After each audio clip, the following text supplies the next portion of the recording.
Hello friends, welcome to our channel. ఈరోజు video వచ్చేసి ration card సంబంధించి ఒక ముఖ్యమైన అప్డేట్ అయితే మీ ముందుకైతే తీసుకొస్తున్నానండి. సో మనకి కూటమి ప్రభుత్వము రేషన్ కార్డు సంబంధించి 7 రకాల సర్వీసెస్ అనేది మనకి మే 7వ తారీఖున అప్డేట్ చేయడం జరిగింది. అలాగే చాలామంది కూడా చేసుకుంటున్నారండి. మొదటగా న్యూ రేషన్ కార్డు సంబంధించి, అలాగే మెంబర్ అడిషన్ సంబంధించి, అలాగే మెంబర్ డిలేషన్ సంబంధించి, అలాగే మనకి ఆధార్ షీడింగ్ సంబంధించి, అలాగే మనకి అడ్రస్ చేంజ్ సంబంధించి ఈ విధంగా 7 రకాలైనటువంటి సర్వీసులు అనేది మనకి కూటమి ప్రభుత్వం అయితే రేషన్ కార్డు సంబంధించి ఆంధ్రప్రదేశ్లో ఉన్న ప్రతి ఒక్క హోల్డర్స్ అనేది రేషన్ కార్డు హోల్డర్స్ చేసుకోవాలని చెప్పేసి మనకి క్లియర్గా మెన్షన్ చేయడం. అలాగే మనకి లాస్ట్ డేట్ కూడా మెన్షన్ చేయడం జరిగిందండి. మే 31 వరకే చేసుకోవడానికి అవకాశం ఉంటుందని చెప్పేసి అన్నారు. సో ముఖ్యంగా ఈ రేషన్ కార్డు అప్లై చేసుకోవాలంటే కావాల్సినటువంటి డాక్యుమెంట్ ఏంటి, వారి యొక్క అర్హతలు ఏంటని చెప్పేసి ఈ వీడియో ద్వారా మీకు తెలియజేస్తాను. చాలామంది కామెంట్ చేస్తున్నారు, ఇప్పుడు మనకి అర్హతలు ఏ విధంగా ఉంటాయని చెప్పేసి అడిగారు. సో వాటికి సంబంధించి ఇప్పుడున్న కూటమి ప్రభుత్వం గతంలో ఉన్నటువంటి ఆప్షన్స్ అనేది ఇప్పుడు మార్పు చేశారా లేదా అని చెప్పేసి ఈ వీడియో ద్వారా తెలుసుకోవడం అయితే జరుగుతుందండి. గతంలో ఉన్నటువంటి అప్డేట్స్ ఉన్నాయా, లేదంటే ఇప్పుడు ఏమైనా కొత్తగా మార్చారా? సో మనకి ముఖ్యంగా ఈ రేషన్ కార్డ్ చేసుకోవాలంటే హౌస్ హోల్డ్ ముఖ్యంగా అండి, హౌస్ హోల్డ్ మ్యాపింగ్ అనేది చాలా ఇంపార్టెంట్ అండి. సో హౌస్ హోల్డ్ మ్యాపింగ్ పరంగానే మనకి రేషన్ కార్డ్ అనేది చేయడం జరుగుతుంది.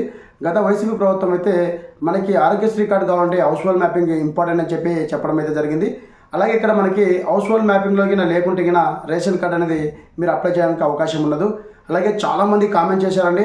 ప్రతి ఒక్క కామెంట్కి నేను మరొకసారి వీడియో అనేది చేస్తాను. వారి యొక్క కామెంట్, ప్రతి ఒక్క కామెంట్కి వాళ్ళకి ఉన్నటువంటి సమస్య ఏది అనేది వాటి యొక్క రివ్యూ అనేది ఖచ్చితంగా ఇవ్వడం జరుగుతుంది.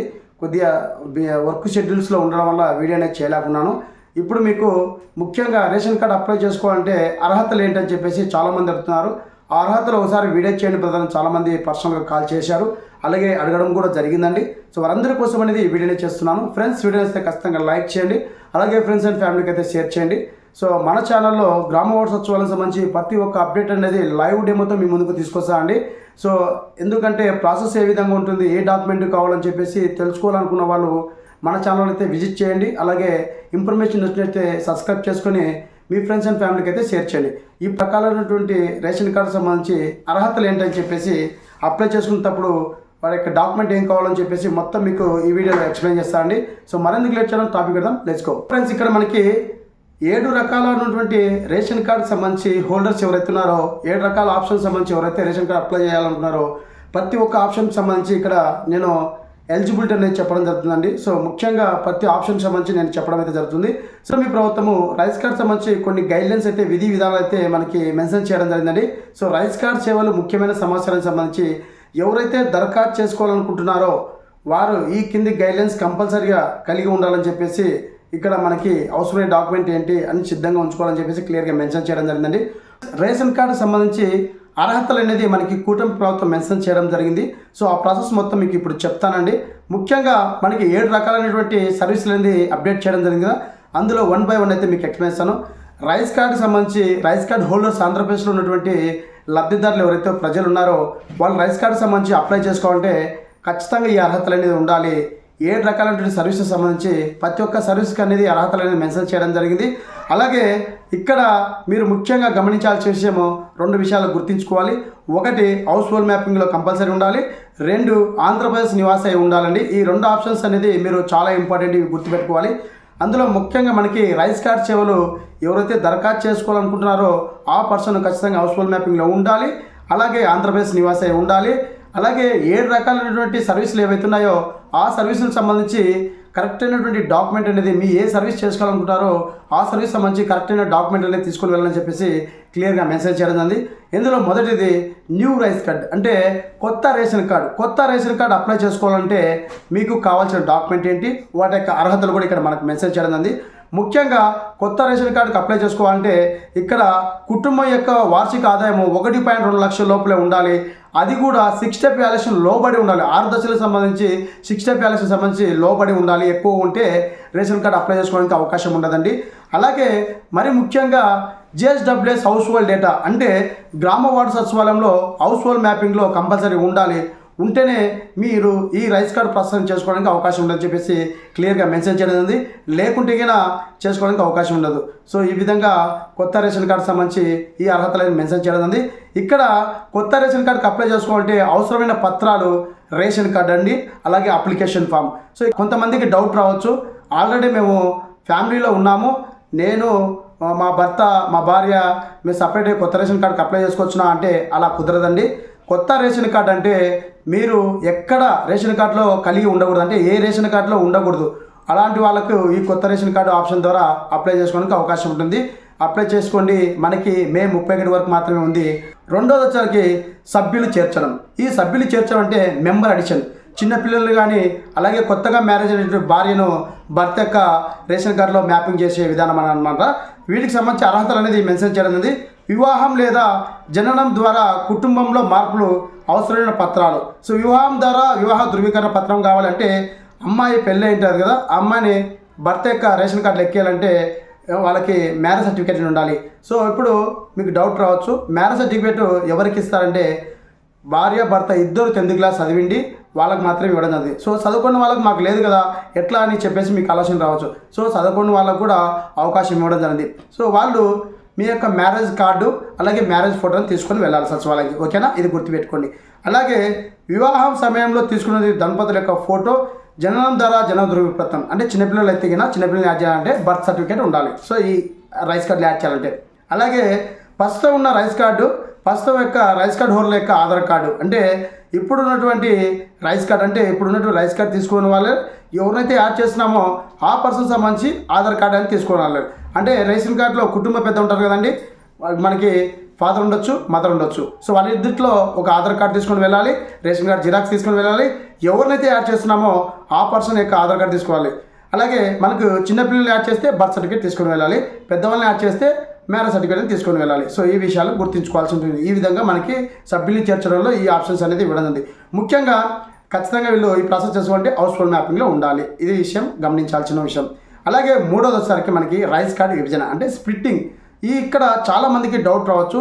సో స్ప్లిట్టింగ్ అనేది 2 couples అనేది ఉండాలన్నా కూడా మీరు రేషన్ కార్డు సపరేట్ చేసుకోవాలంటే హౌస్ హోల్డ్ డేటాలో కూడా 2 couples ఉండి సపరేట్ అయి ఉండాలి. ఉంటేనే రేషన్ కార్డు స్ప్లిట్టింగ్ చేసుకోవడానికి అవకాశం ఉంటుంది. లేకుంటే మీకు హౌస్ హోల్డ్ డేటాలో కలిసి ఉన్నారు, మీకు రేషన్ కార్డు రాదని చెప్పేసి రావడం జరుగుతుంది. ఈ విషయాన్ని మీరు గుర్తించాల్సిన విషయం.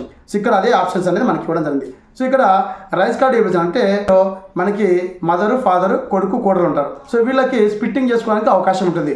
స్ప్లిట్టింగ్ చేసుకోవాలంటే హౌస్ హోల్డ్ మ్యాపింగ్ కూడా సపరేట్ ఉండాలి, ఉంటేనే చేసుకునే అవకాశం ఉంటుంది. సో ఇక్కడ మనకి ఒకే కార్డులో 2 కుటుంబాలు ఉండాలి, కనీసం 4 సభ్యులు ఉండాలి. అంటే నేను ఇప్పుడు చెప్పాను కదా, అత్త, మామ, కొడుకు, కోడలు, వీళ్ళు అంటే 2 ఫ్యామిలీ, 2 కుటుంబాలు అనమాట. కనీసము 4 సభ్యులు ఉండాలి.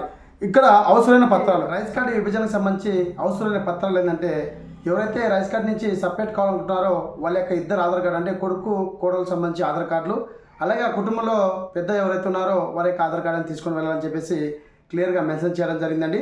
సో ఈ విధంగా రైస్ కార్డు విభజనకు సంబంధించి ఈ డాక్యుమెంట్ని తీసుకొని వెళ్ళాలి. ఇప్పుడున్న రైస్ కార్డు కూడా తీసుకొని వెళ్ళాలి, అలాగే అప్లికేషన్ ఫామ్ అనేది తీసుకొని వెళ్ళాలి. అలాగే మనకి 4వ ఆప్షన్ వచ్చేసరికి సభ్యుని తొలగించడం. సభ్యుని తొలగించడం అంటే మీరు గమనించాల్సిన విషయం ఒకటి, నాకు చాలామంది కాల్ చేశారు, అడిగారు. సో మా వైఫ్ని కానీ మా భర్తను కానీ డిలీట్ చేయడానికి అవకాశం ఉంటుందా అని చెప్పేసి అడిగారు. బతికిన వాళ్ళని డిలీట్ చేయడానికి ఆప్షన్ అయితే లేదండి. ఎవరైతే డెత్ అయింటారో వాళ్ళు మాత్రమే డిలీట్ చేసుకోవడానికి అవకాశం ఉంటుంది. సో ఈ ప్రాసెస్లో భాగంగా ఎవరైతే విడో పింఛన్ పొందాలనుకుంటారో అలాంటి వాళ్ళకి ఈ ఆప్షన్ అనేది వర్తిస్తుంది. సో విడో పింఛన్ పొందాలంటే ఖచ్చితంగా రేషన్ కార్డులో డెత్ అయిన పర్సన్ని డిలీట్ చేయాలన్నమాట. డిలీట్ చేస్తేనే మీకు విడో పింఛన్ అప్లై చేసుకోవడానికి అవకాశం ఉంటుంది. అదే విధంగా ఇక్కడ మనకి తొలగించండి అంటే సభ్యుని తొలగించడం అంటే డెత్ అయిన పర్సన్ మాత్రమే తొలగించడానికి అవకాశం ఉంటుంది. లైవ్లో ఉన్న పర్సన్ని తొలగించడానికి అవకాశం అయితే లేదు. సో వీటికి కావాల్సిన అర్హతలు ఏంటంటే వీటికి కావాల్సిన డాక్యుమెంట్ కూడా ఇక్కడ మనకు మెన్షన్ చేయడం ఉంది. సో సభ్యుడు మరణించినప్పుడు అవసరమైన పత్రాలు ముఖ్యంగా మరణ ధృవీకరణ పత్రం అంటే ఎవరైతే చనిపోయింటారో ఆ పర్సన్ యొక్క డెత్ సర్టిఫికేట్ ఉండాలి. అలాగే సంబంధిత ఆధార్ కార్డు, ఎవరైతే చనిపోయింటారో ఆ పర్సన్ యొక్క ఆధార్ కార్డు, అలాగే అక్కడ ప్రస్తుతం ఉన్నటువంటి రైస్ కార్డులో హోల్డర్స్ ఎవరైతే ఉన్నారో వారి యొక్క ఆధార్ కార్డు, ఈ జిరాక్స్లో అప్లికేషన్ ఫామ్ అని తీసుకుని వెళ్ళాలండి. గ్రామ సచివాలయంలో మనకు అప్లై చేయడం జరుగుతుంది. అలాగే మనకి 5వది చిరునామా మార్పు అంటే address change. So address change చేసుకోవాలంటే ముఖ్యంగా వాటికి కావాల్సిన అర్హతలు కూడా ఇక్కడ మెన్షన్ చేయడం జరిగింది. అలాగే కావాల్సిన డాక్యుమెంట్లు ఆల్రెడీ నేను వీడియో కూడా చేయడం జరిగింది. ఎవరైనా చూడకుంటే కింద డిస్క్రిప్షన్లో పైన ఐకాన్స్తో ఒకసారి చెక్ చేసుకోండి. ముఖ్యంగా ఇక్కడ ఆధార్ కార్డులో కొత్తగా చిరునామా అనేది మార్చుకొని ఉండాలి. అంటే మీరు ప్రజెంట్గా ఒక ఊరు నుంచి ఇంకొక ఊరికి వలసలకు వెళ్ళింటారు కదా, అక్కడ ఉన్నటువంటి ఊరిలో అడ్రస్ ఏదైతే ఉందో ఆ అడ్రస్ అనేది ఆధార్లో మార్పు రావాలి. మార్పు వస్తేనే ఈ అడ్రస్ మీరు రేషన్ కార్డ్ చేసుకోవడానికి అవకాశం ఉంటుంది. సో అడ్రస్ చేంజ్ చేసుకోవాలంటే ఖచ్చితంగా హెడ్ ఆఫ్ ది ఫ్యామిలీ సంబంధించి ఫాదర్ కానీ మదర్ కానీ ఎవరైతే ఉన్నారో హౌస్ హోల్డ్ డేటాలో ఎవరైతే కుటుంబ పెద్ద ఉంటారో వారు వెళ్ళి తమ్మని వేస్తేనే మీకు ఈ ప్రాసెస్ అనేది అవ్వడం జరుగుతుంది. నేను వీడియో కూడా చేశాను, చూడండి ఒకసారి. అలాగే ఇక్కడ వీటికి కావాల్సిన డాక్యుమెంట్ ఏంటంటే ఎవరైతే మనకి అడ్రస్ చేంజ్ చేసుకుంటారో ఆ పర్సన్ సంబంధించి ప్రస్తుతం ఉన్నటువంటి రైస్ కార్డు, అలాగే ఆధార్ అడ్రస్ అనేది చేంజ్ చేసుకుంటారో కొత్త ఆధార్ అనేది తీసుకొని వెళ్ళాలి. అడ్రస్ చేంజ్ చేసుకున్నట్టు చిరునామా చేంజ్ చేసుకున్నటువంటి ఆధారాన్ని తీసుకొని వెళ్ళాలి. తీసుకొని వెళ్తే గ్రామ సచివాలయంలో మీకు అప్లై చేయడం జరుగుతుంది. ఖచ్చితంగా ఈ ప్రాసెస్ చేసుకోవాలంటే పర్సన్ అనేది వెళ్ళాలి, ఓటీపీ అనేది లేదు. బయోమెట్రిక్ వేస్తేనే మీకు అడ్రస్ చేంజ్ అనేది రేషన్ కార్డు అవ్వడం జరుగుతుంది. ఖచ్చితంగా హెడ్ ఆఫ్ ది ఫ్యామిలీ ఎవరైతే ఉన్నారో, ఫాదర్ కానీ మదర్ కానీ ఎవరైతే ఉన్నారో వాళ్ళు ఖచ్చితంగా సచివాలయం దగ్గరికి వెళ్ళి మాత్రమే అప్లై చేసుకుంటే తమ్మనే అవుతుంది. సో ఈ విధంగా మనకి చిరునామా మార్పు సంబంధించి ఈ విధంగా అయితే అర్హతలు మెన్షన్ చేయడం జరిగింది. అలాగే ఇక్కడ మనకి తప్పుగా ఉన్న ఆధార్ షీడింగ్ సవరణ, అంటే కట్ ఆఫ్ వార్నింగ్ ఆధార్ షీడింగ్, అంటే మీ యొక్క రేషన్ కార్డులో పేరు కరెక్ట్గా ఉండి వేరే యొక్క వ్యక్తి యొక్క ఆధార్ నెంబర్ అనేది మీ పేరు దగ్గర లింక్ అయి ఉంటుంది. అలా లింక్ అయితే తగిన మనం తంబేయడానికి కానీ లేకుంటే ఏదైనా పథకాలు రావడానికి కానీ ఇబ్బంది అవుతుంది. సో అలాంటివి కరప్షన్ చేసుకోవడానికి మనకి ఇక్కడ ఇవ్వడం అవుతుంది. దానికి సంబంధించి ప్రస్తుతం ఉన్నటువంటి రైస్ కార్డులో ఎవరైతే ఆధార్ వివరాలు తప్పుగా ఉంటారో ఆ వ్యక్తి యొక్క నిజమైన ఆధార్ కార్డుని తీసుకొని వెళ్ళాలి. అంటే కరెక్ట్ అయినటువంటి ఆధార్ నెంబర్ ఉందో ఆ ఆధార్ నెంబర్ని తీసుకొని వెళ్ళాలి. అక్కడ సంబంధిత పత్రాలు అనేది సభ్యుడి యొక్క ఆధార్ కార్డు, ఎవరైతే కరెక్ట్ అయినటువంటి తప్పు ఉందో అంటే మనకి ఆధార్ నెంబర్ తప్పుపడిందో ఆ వ్యక్తి యొక్క ఆధార్ కార్డుని తీసుకొని వెళ్ళాలి. అలాగే అప్లికేషన్ ఫామ్ తీసుకొని వెళ్ళాలి. ప్రస్తుతం ఉన్న రైస్ కార్డుని తీసుకొని వెళ్ళాలి. ఈ ప్రాసెస్ చేసుకోవాలంటే ఖచ్చితంగా హౌస్ఫుల్ మ్యాపింగ్లో ఉండాలి. అలాగే మనకి 7వసారికి surrender of rice card. Surrender of rice card అంటే చాలామంది అడిగారు నన్ను. సో మేము ఎంప్లాయీస్ అండి, మా నాన్న ఎంప్లాయీస్, మా అమ్మ ఎంప్లాయీస్, ఇప్పుడు మా కార్డ్ అనేది సరెండర్ చేసి మేము రిమైనింగ్ పర్సన్ అనేది సపరేట్గా కొత్తగా అప్లై చేసుకోవడానికి అవకాశం ఉంటుందంటే 100% కాదండి, 200% అయితే ఉంది. సో ఈ ప్రాసెస్ చేసుకోవాలంటే ముఖ్యంగా మీ సచివాలయంలో ఉన్నటువంటి గ్రామ సచివాలయంలో ఉన్నటువంటి ఎంప్లాయీస్ ఎవరైతే విఆర్ఓ సార్ అలాగే ఎంఆర్ఓ సార్ ఉన్నారో వాళ్ళు కన్సల్ట్ అయ్యి వాళ్ళని అడిగి మాత్రమే ఈ ప్రాసెస్ చేసుకోండి. లేకుంటే కింద మీరు సరెండర్ చేస్తే మళ్ళీ అప్లై చేసుకోవడానికి అవకాశం ఉండదు. వాళ్ళు పర్మిషన్తో మాత్రమే చేసుకోవాలండి. ఈ విధంగా సరెండర్ చేసుకోవడానికి అవకాశం ఉంది. ఈ రకాలకు సంబంధించి గైడ్లైన్స్ అనేది మీకు చెప్పడం అయితే జరిగింది కదా. వీడియో నచ్చితే ఖచ్చితంగా లైక్ చేయండి, అలాగే ఫ్రెండ్స్ అండ్ ఫ్యామిలీకి షేర్ చేయండి. ఈ 7 రకాలైనటువంటి రైస్ కార్డ్ చేసే ప్రతి ఒక్క హోల్డర్స్ ఎవరైతున్నారో మీరు రైస్ కార్డ్ చేసినప్పుడు ఖచ్చితంగా ఆ ఫ్యామిలీలో ఎంతమంది అయితే ఉన్నారో రేషన్ కార్డులో అంతమంది ఈ కేవైసీని కంప్లీట్ చేయాలి. కంప్లీట్ చేస్తేనే మీకు రేషన్ కార్డు అనేది యాడింగ్ అవ్వడం జరుగుతుంది, స్ప్లిట్టింగ్ అవ్వడం జరుగుతుంది, అడ్రస్ చేంజ్ అవ్వడం జరుగుతుంది. సో ఈ విధంగా మీరు గమనించాల్సిన విషయం, మీరు అప్లికేషన్ చేసేటప్పుడు ఆ పర్సన్ ఖచ్చితంగా ఎగ్జాంపుల్గా 4 మెంబర్స్ ఉంటే ఒక మెంబర్ని యాడ్ చేయాలి. ఈ 5 మంది ఈ కేవై చేస్తేనే మీకు కంప్లీట్ ప్రాసెస్ రేషన్ కార్డ్ అనేది వర్క్ అవ్వడం జరుగుతుంది. ఏ ఒక్కరు మీకు ఈ కేసు చేయకపోయినా మీకు ఈ రేషన్ కార్డ్ అనేది వర్క్ అవ్వదు. ఎవరన్నా ఈ కేసు పెండింగ్ ఉన్నా కూడా 3 days లోపల ఈ కేసు కింద కంప్లీట్ చేయకపోతే మనకి బిఎన్ఎస్ఎన్లో పడుతుంది. అలాగే అప్లికేషన్ అనేది రిజెక్ట్ అవ్వడం జరుగుతుంది, మళ్ళీ అప్లై చేయడానికి అవకాశం ఉండదు. ఈ విషయాన్ని మీరు గుర్తుపెట్టుకోవాలి. సో ఈ విధంగా 7 రకాలు ఏదైనా మీరు అప్లై చేసుకోండి.